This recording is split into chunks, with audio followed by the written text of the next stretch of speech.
My Stoic friend would, much like I would lament how modern Christianity is a shadow of its former self in some ways, he would say the same thing about modern Stoicism. So what would you say to the difference between ancient and modern Stoicism, and what you see going forward in that regard?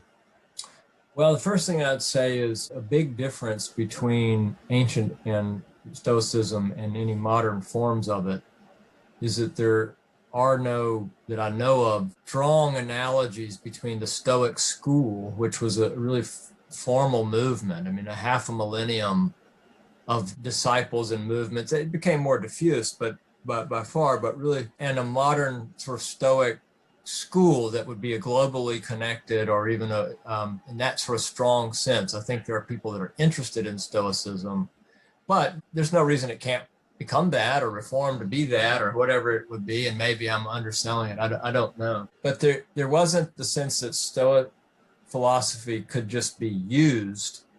There was a sense that you had to apprentice yourself to teachers. There was a sense that you had to be with other Stoics in order to develop your Stoicism, which is a kind of paradox in their tradition, because in the end, you're, as I understand it, you're inside your inner fortress, and you're yourself. You don't really ultimately need these other Stoics. You need them to get to a certain place in your journey of wisdom. So there's that. Whereas, I mean, the Christian claim about church and the body of Christ and all that is a stronger I'm not even saying which one's right, just a sociologically or demographically obvious set of community. Yeah. Catholic Church has 1 billion members. It's kind of hard to avoid noting them around the world. So there are differences that way. But surely the point of being a people of the book for Christians, and in the Stoic tradition in the ancient world of being adherents of a tradition, is to return again and again to the generative sources and to be around the people who you know, to exhibit the truth of those sources in their lives.